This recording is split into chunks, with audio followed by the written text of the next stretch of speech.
Yeah, even I was worried I wouldn't be able to get up. I still felt like I was drifting in the waves when I went to sleep last night. But as soon as I woke up today, I remembered that we'd all be shooting a film together, and I was ready to go. Speaking of the film, where's everybody else? My brother and Xavier were speaking to the restaurant owner about using the place as a filming location. They should be here soon. As for the others, We're here. Please excuse my tardiness. I just finished the Special Patrol's 6-mile morning jog. Wait, 6 miles? I'm so tired. I heard you all chatting, so I decided to come down. I sure could use some of that endless energy everyone else has. Good morning, everyone. Morning. Can someone fetch me a cup of coffee? More milk, hold the sugar. Sure, I'd be happy to do that for you. No, you can't go anywhere. Please, have a seat over here so I can get started on your makeup. The last thing I want is coffee stains on my costumes. I can get the coffee. It's the perfect job for an assistant.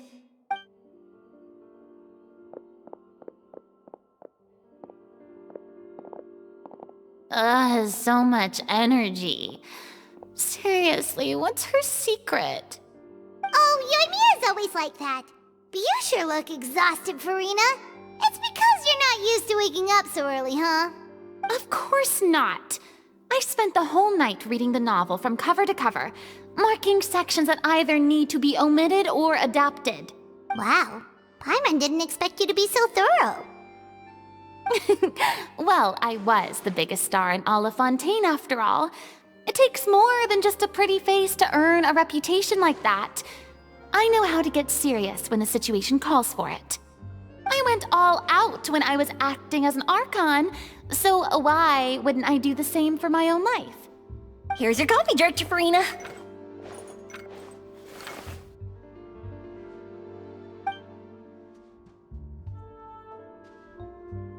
Oh, thank you. The sound of being called director and the aroma of coffee feels almost as refreshing as hearing the birds chirping in the morning. It seems everyone has managed to arrive on time. We've reached an agreement with the restaurant owner. We are free to use the second floor to shoot our film. Really? That's great! He is really looking forward to our film, and hopes that providing his restaurant as a filming location will attract more customers. Well then, Mr. Xavier, I'll leave the rest to you. Okay, thanks. First, I'd like to introduce our new members. This is our prop manager, Veronique. She'll be in charge of all the film's props and items. And this is Bonneau, our lighting technician. He'll be in charge of lighting and illumination to set up each scene's atmosphere. Wow, sure feels like we have some real professionals joining the crew now. First of all, please allow me to first express my sincerest gratitude to everyone in the crew. When my investor informed me yesterday that he wouldn't be able to provide the funds, I really thought that this was the nail in the coffin for this film. I had no idea that I'd find so many people willing to help me on such short notice. Thank you. Thank you all from the bottom of my heart. No need to be so cordial, Mr. Xavier. We're all honored to be a part of this. Your works made a profound impression on me when I saw them back in Inazuma. I am sure that someday, this film will be remembered as a prime example of cultural exchange between Fontaine and Inazuma. Yes, the story is the reason I agreed to join. I can't bear to even imagine what this film would look like without the very best director. Anyway, I would like to make a promise to everyone that as the producer of this film, I'll do whatever I can to ensure that everything goes as smoothly as possible. This is not just my film. It also embodies the thoughts and feelings of every person here, as well as the endless effort we are about to pour into it. So, without further ado, The Two Musketeers will officially begin filming now! You may take it from here, Director Farina. everyone. The first scene takes place when the two young musketeers are living at the Baron's home, still unaware of all that is about to happen to them. We'll need props and lighting to set the scene. Our lead actors can go get their makeup done, and extras, please take this time to go over your positions. Whoa. Seems Furina's really kicking things into gear as the director. Is everyone clear? I don't want anyone traipsing around the set like umbrella finches. All right, cameras will start rolling as soon as the set is ready. Let's make a film that'll make some serious waves in Fontaine. Not the kind of waves that drown people. I mean, the good kind of waves. Seems like she's still a bit traumatized by that. Anyway, let's go see if there's anything we can do to help.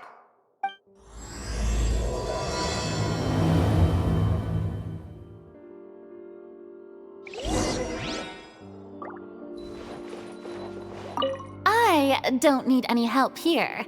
Why don't you try asking someone else?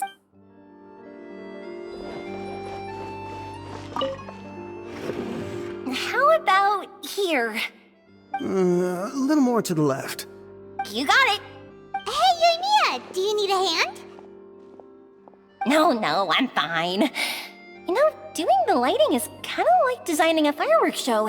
It's interesting to imagine what kind of atmosphere the lights will create. I heard that the Traveler will be operating the camera and Paimon will be the clapper loader, right? Those roles are just perfect for the two of you. Really? Is that because it'll be easy for Paimon to hold the clapperboard while flying? Well, sure, there's that, but that's not exactly what I meant. I just think that after all your journeys together, you two must have developed a super close bond and just naturally know how to work with each other. If I'm not mistaken, the director will want the cameras rolling as soon as the clapperboard goes clack. Oh, I see! It's amazing to see the magic behind filmmaking. Yoimiya, we need lights over there, too. Oh, on it! I've got to get back to work. Chat with you later. Oh, it's exciting to see so many people working together to bring the film to life. Seems like Yoimiya's really getting into it. But she was right.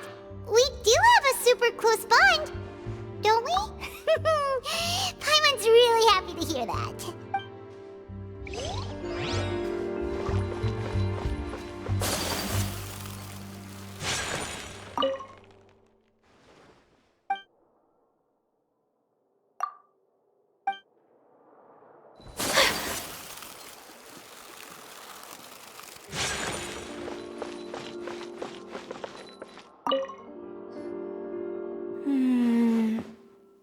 Ayaka has mentioned you to me before.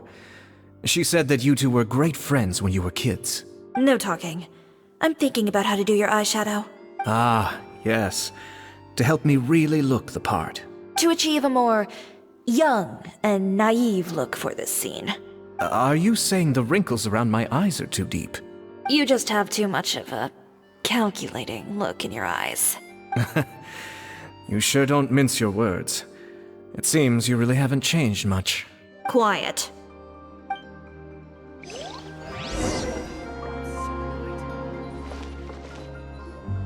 So, this is a real musket? No, it's just a prop weapon. Not bad. Have you seen a real musket before? Only in books and newspapers. I made this one based on the relative shape and proportions I saw in reference images. When we're filming, some special gunpowder will be applied around the muzzle, which will help create the flash and smoke effects of a real gun being fired. Which means it'll be up to the actors to portray the recoil. That's right. The sound effects for gunshots will also be added in post-production. Thank you, Veronique. I think I know where to start now. However, the musket's gears and firing pin could still use some work. Adding some wear on the metallic components will make them appear more realistic. Also, be sure to rub the muskets with some oil each time before we start shooting. That'll give the impression that the firearms have been well maintained. Good point. You seem to know a lot, Miss Chevres. I assume you use these types of firearms on a regular basis? Yes, I perform routine maintenance on my weapons every day. Just like we as people need to eat and sleep, muskets need to be cleaned and maintained. I also perform similar care for my sword every day, and familiarize myself with its shape and weight, to the point where it feels like a natural extension of my body. Yes. This way, our weapons will never betray us in the heat of battle. Yes, well said. It seems we have the same philosophy on this topic. Oh, sounds like they found a common interest to talk about. Though these props differ from the muskets I use, I can still give you some pointers. Good. I look forward to your instruction. First and foremost, never point the weapon at anyone, regardless of whether it's a real or prop weapon or whether you're holding it or it's on the table. This holds for any time when you're not actively engaging an enemy. Okay, understood. When aiming the musket, extend your arm so that it's level with your shoulder, and use your eye to look down the weapon's sights. Like this? Not bad. Now, try saying your lines. This is the end of the road for you. Good. Now turn your body a little. That way, you'll give your enemy less of a target to work with. And relax your shoulders. Here, allow me to demonstrate. This is the end of the road for you. Huh. Excuse me, Miss Chiori. Director Farina, there's something I wish to discuss with you. Oh? What is it? Like this? Yes, much better. What do you think? I do see your point. But are you sure you wish to do this? I believe it would be most fitting. Well, if you insist. All right, I understand. Miss Ayaka, Miss Chevris, could the two of you please come over here? Huh? What's going on? Are we gonna start filming now? Let's go see. What is it? I have a question for you, Miss Chevris. Would you be willing to play the role of a musketeer? What? To clarify, I would like to turn over my role to Miss Chevris. But brother... Don't worry, Ayaka. I actually view this as a good thing. I was becoming troubled trying to set aside some time to speak to the staff at the Palais Mermonia. I would like to have some conversations about the cultural exchange between our two countries, and I've heard that the bureaucratic process here can get rather complicated. Now, I will be able to focus on my work. Besides, you also know that I'm not really one for public performances. Are you really sure? From a director's point of view, I also felt like the relationship between the two musketeers in the original story could be improved. The older brother in the story plays the lead role with his overbearing character, but this causes his character to overshadow that of his sister, and the theme of the two supporting and relying on each other isn't conveyed very well. But if we were to change the siblings to two sisters of a similar age, then that aspect of the story might come through more clearly. Also, I've seen you instructing Ayaka. That cold and dignified personality is exactly what we need for the older musketeer. Of course, even with all these insights, the decision should still be made by Miss Chevris. Chevros mentioned that she really likes the story, right? Paimon bets that she'll take the role. All right, I'll take the role. Good. It's decided then. I'll get started on making edits to the script. We'll also need to make some immediate adjustments to the lighting, props, and costumes. I have a feeling that our adaptation will be even better than the original story. You're doing a great favor for me, Miss Chevris. You have my gratitude. Don't mention it. I like this character, so if anything, I should be the one thanking you. Well, since my brother is the one who brought up the idea, I suppose there's no need to worry. Let's go, Miss Chevris. I look forward to working with you. Please, just call me Chevris.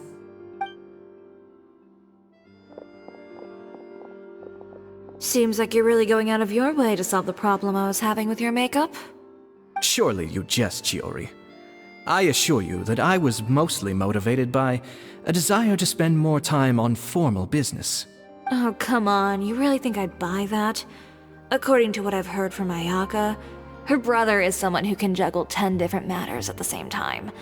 I'm sure you have other reasons for backing out. Perhaps. Ayaka always said she wanted to go out and see more of the world, just like the Traveler. But I feel that she needs not only to see other nations, but also to make some different kinds of friends. I think it would be harder for her to make new connections with me constantly by her side. Alright, go on. Spoil her some more. Ayato, it's too bad you're stepping down from the role. Paimon really wanted to see you act as a musketeer. No need to poke fun at me. I'd wager that you also felt that I wasn't the best candidate for the role. It's a little hard for Paimon to imagine you saying those lines. Yes, I've made an appointment to meet some people from the Palais Mermonia. Now, I will have some more time to prepare. Traveler, get the camera ready. Paimon, get the clapperboard. Actors, to your positions. We're about to start shooting the first scene. Go on now. And please take good care of Ayaka. Yep, don't worry. Thank you. I look forward to seeing the film when it's finished. All right, now that we're all here, let me help set the scene for everyone. The first scene takes place when our two main characters are still living at the Baron's estate. They've been ostracized and verbally abused by others in the household, but they still have no idea why. We want to capture how naive and innocent they are despite their pain. Chevres will be playing the role of the older sister, Tulip, and Ayaka will be the younger sister, Iris. Be sure to get close-ups of the main characters at the right moment. Silence on the set! Lights! Camera! Action! Let's go!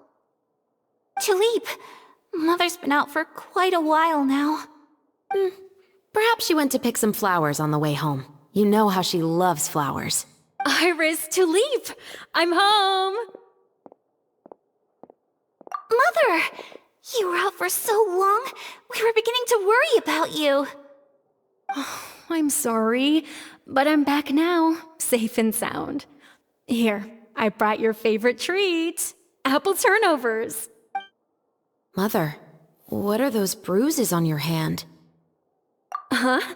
What bruises? Oh, I must have bumped into something while I was working yesterday. But I didn't notice them this morning. Then perhaps they're from when I accidentally tripped when I was out just now. By the way, did you have fun playing at home? What's the matter, Iris? Well, we've realized that no one really wants to play with us. They even took Iris's doll and spat at us. And they even called us names. They said we were... Shh! It's all right, don't worry. Girls, listen to me. It doesn't matter what anyone says. Don't listen to them. No one can define you with such words. You both have wonderful lives ahead of you. Just like your names. You will both blossom like beautiful flowers. Maybe your time to blossom hasn't quite come yet, but one day, you two will bloom more beautifully than anything else. Don't let the soil you're in now ruin your future beauty. Understand? My dear daughters. And cut! Not bad. The actors' emotions were all on point. Let's keep that take. Also, if our clapper loader could avoid shouting at the start of the scene next time. Oh, got it. Great. I was a little worried that my nerves would get the better of me. What about you, Chevres? I felt fine. The lines weren't too difficult at all. Seems like Farina must have adapted the role nicely. You two were great. I couldn't tell it was your first time acting in a film. You should have more confidence. Thank you for your encouragement. Positions, everyone! We'll move on to the next scene after we try a few more camera angles.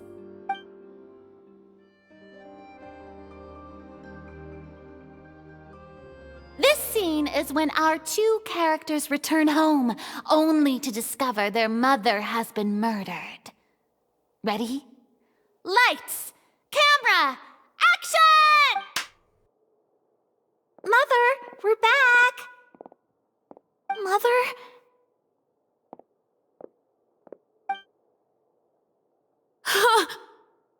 What's wrong, Tulip? Iris, stay away! Huh? Why? What's... Mother! Mother... She's...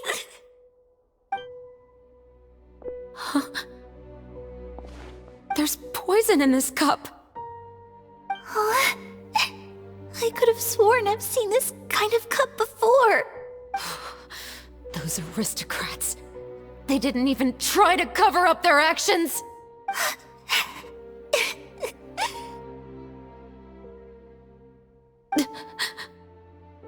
Iris, we need to leave this place. Leave? But now that Mother is gone, where can we even go? Anywhere. All I know is that we can't stay in this house. But are we just going to let them get away with this? We'll have our revenge, I promise you.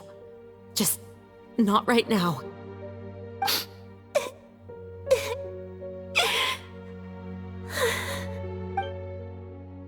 Come on, let's go. No, wait.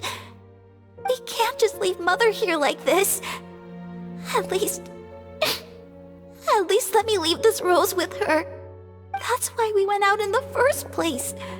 To buy her this flower. All right. Goodbye, Mother. We'll avenge you. Someday. And cut! Beautiful! Great performance! Oh my, you're so amazing, Ayaka! And were those real tears I saw? How did you do it? I was surprised too. Thank you for the kind compliments. Actually, as soon as Director Farina said action, I told myself not to think about anything. I just felt the weight of the moment and became the character. It's quite similar to practicing the art of the sword. You clear your mind and focus only on what's happening in front of you. Ayaka's performance was amazing. Have I discovered an acting prodigy? Pipe down, everyone! We need to move on to the next scene!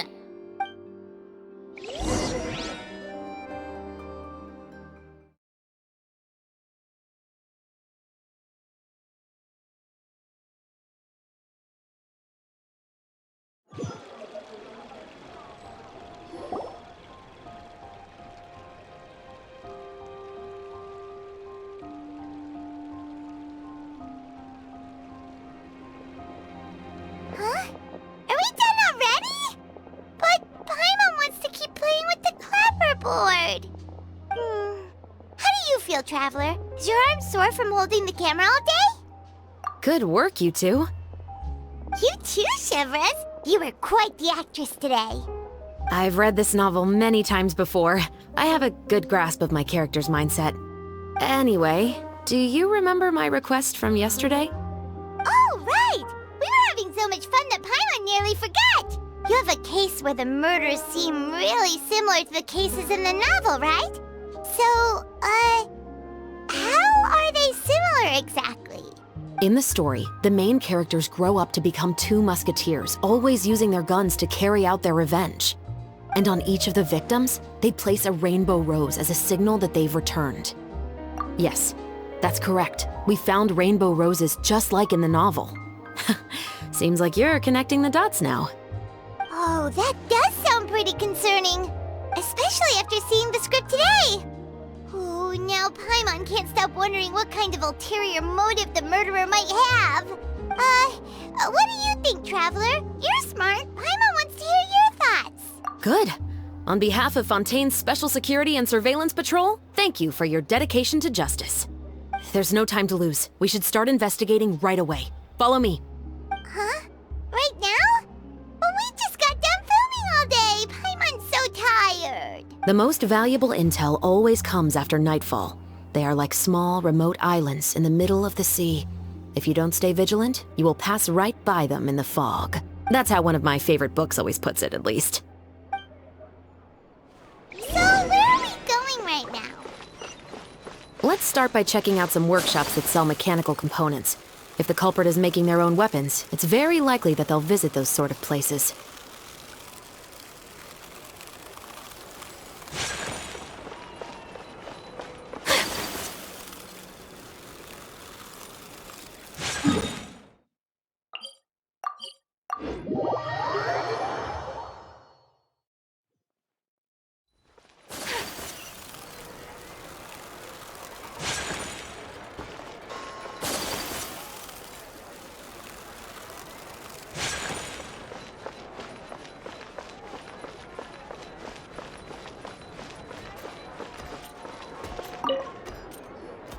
Welcome to LeChaux's Clockwork Workshop. How can I help you?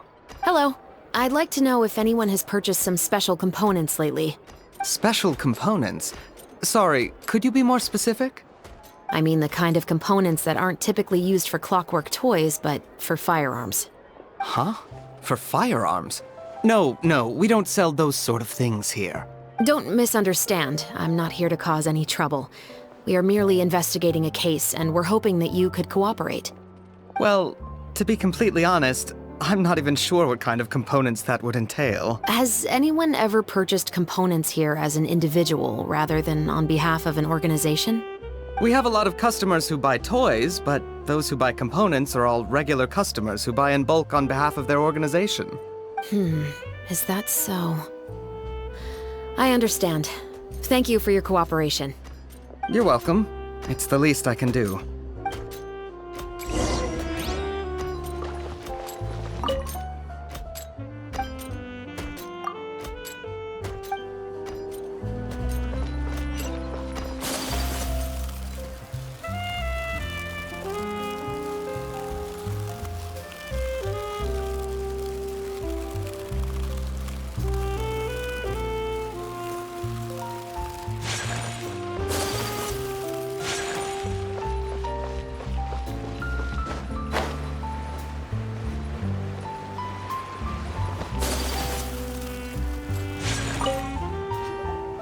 Oh, hey, Chevris.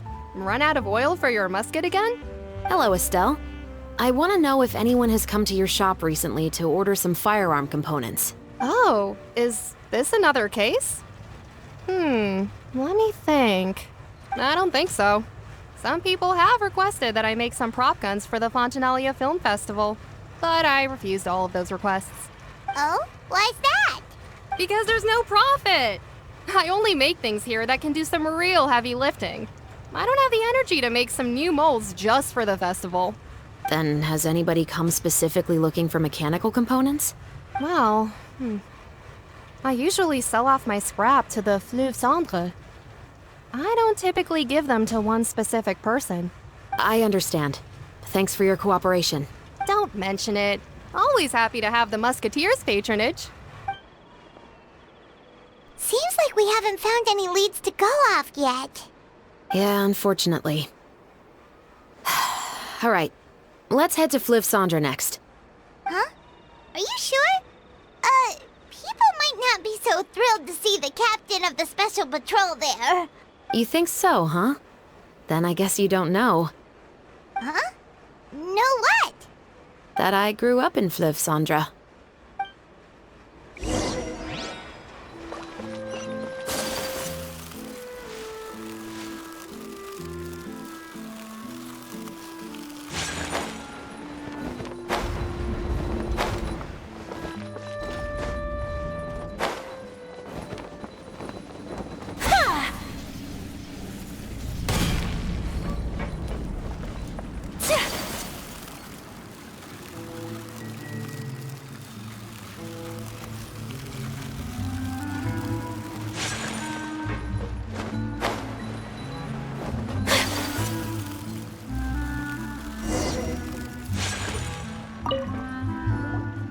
Hello, I'd like to ask some questions. I don't know anything. Don't worry, I'm not here to arrest anybody. You say that now. It's the truth. Here, Take this as my guarantee. Wait, did Paimon just see what she thinks she saw? Is the captain of the Special Patrol bribing a citizen? Seems you're different from the other guards. What do you want to know? Have you heard anything related to muskets in Fleuve Cendre lately? Anything at all? Muskets, huh? All I know is that about 2 weeks ago, we started hearing some loud noises at night. So loud that it's been waking me up. Were they gunshots? Possibly. It's hard to tell around here.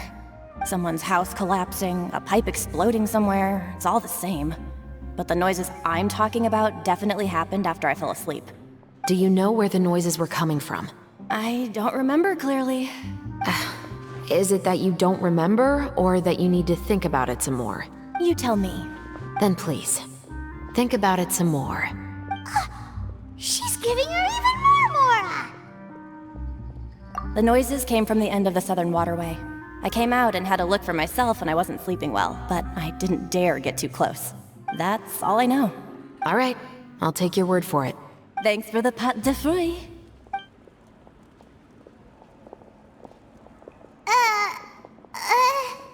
No need to be surprised. I grew up here, remember? I know how to get people around here to talk. Seems you catch on pretty quick. Now then, let's keep going.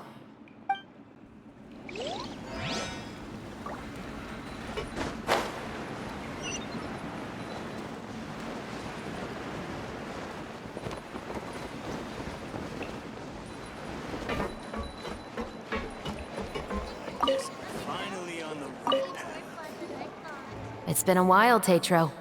Please, just get on with your request. I want to know if you've heard anybody talking about muskets lately. Information isn't free, you know. I've heard that bandits have been extremely active in the countryside recently, and they've been affecting the delivery of goods to Poisson. I can allocate some more manpower to help out with that problem. What do you say? You're still as helpful as ever. One of our men got drunk at dinner about a month ago and lost his gun. 3 days later, it turned up in the corner here. What's weird about that? He just forgot where he put it, right? This is Fleuve Cendre, my friend. Anything of value left in the tavern won't ever make it to the next day. But that gun turned out to be an exception. It didn't get any new wear and tear on it, and didn't even appear to have been fired. We were quite mystified as to what could have happened. I suspect it came back because the weapon was already known to the guards. You mean, a criminal was afraid the Marechaussee Phantom would use the shot marks to track them down? Maybe. But if that's the case, the culprit really took great care to avoid getting caught. I didn't say anything about a criminal. In Fleuve Cendre, knowing who was killed is as easy as knowing what clothes you're wearing today. It's the guy living in the east side, isn't it? I've never liked him. Every time he's here, he just orders a drink and sits there with a nasty look in his eyes. So, who was the one who lost the gun in the first place? Don't bother. Even if you ask, he wouldn't admit to owning a gun to some strangers. Not to mention the captain of the Special Security and Surveillance Patrol. He's right. I know you grew up here, Chevreuse. Even though you're on good terms with the Spina, you've still been gone too long. Not many people know you here now, and a lot of people don't like the Special Patrol. I know. So take my advice and don't show your face too much around here. It's for your own safety. I'll come and go as I please, and I'm afraid I'll be appearing more often due to my work. All right. Don't say I didn't warn you.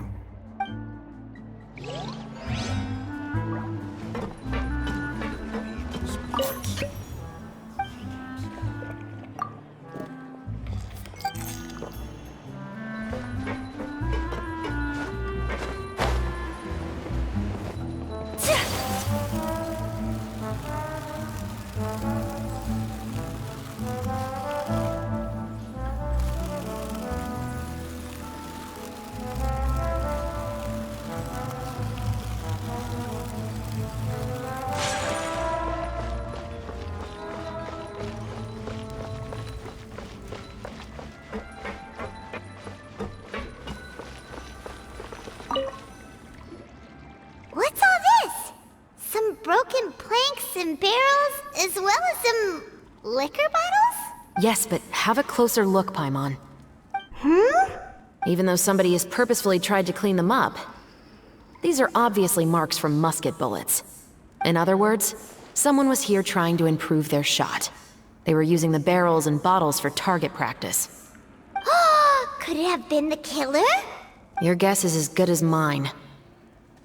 Although many people at Fleuve Cendres own guns, few hide the fact from others. And even fewer would go to such lengths to hide markings from practice shots. Anyway, let's go. There might be more to this.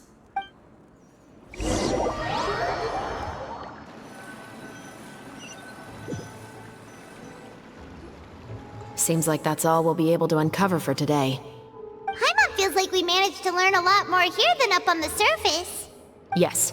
Assuming that everything we found is indeed connected to our suspect, then their timeline was probably something like this. A month ago, our suspect found a gun and took it home to disassemble it. Once he'd figured out its mechanics, he brought it back. In the following weeks, he used some parts to create his own makeshift musket, and took it to the Fleuve Cendres for target practice. Then, a few days ago, he found his target and carried out the murder. Once the deed was done, he left a rainbow rose on the body, just like the scene in the novel. That all makes sense to Paimon, but we're still no closer to figuring out the killer's identity. The deceased was a resident of Fleuve Cendres. It's said that he was a poor, solitary man. Yeah, that's also something I'm trying to figure out. If we are indeed following the novel, and there's a story behind the murder, then this murder should be an act of vengeance. But according to our investigation, the deceased didn't have any enemies. He was no saint, but no one's heard of a rival who hated him enough to shoot him dead. Much less care to leave a rose on his body. What message is the killer trying to convey? And to whom exactly? We've thoroughly investigated that possibility. He claims to have spent the whole day at the Opera House on the day of the murder, and the staff there have confirmed his account. Okay, so he has an alibi. Not only that, he lacks a credible motive as well. He has a family of his own, and both of his parents are still alive. I've looked into his records. He was adopted at the age of 6, and all the proper procedures were followed. There are also records of him at an orphanage before then. In the story, the mother of the 2 musketeers was murdered after the children turned 10. Of course, he could have changed the children's ages, but I don't want to assume anything without evidence. More importantly, I've also had a chat with him in person. He didn't seem like the kind of person who would pull the trigger to kill a man. Then, what should we do now? We have all this new information, but it doesn't help us move forward. Investigations take time. I didn't expect us to catch the culprit in just a single day. How about this? Let's spend the next few days filming with the crew. We can continue the investigation once we're done with the film. I'm sure that given time, new leads will present themselves. Wait, but weren't you saying Intel is like small, remote islands in the middle of the sea just a moment ago? Wouldn't you just miss them if you were to stop looking? Ah, but the book had more than one reference to the islands, Paimon. Oh? What else did it say then? As long as you spend enough time sailing through the fog, you'll eventually come across an island.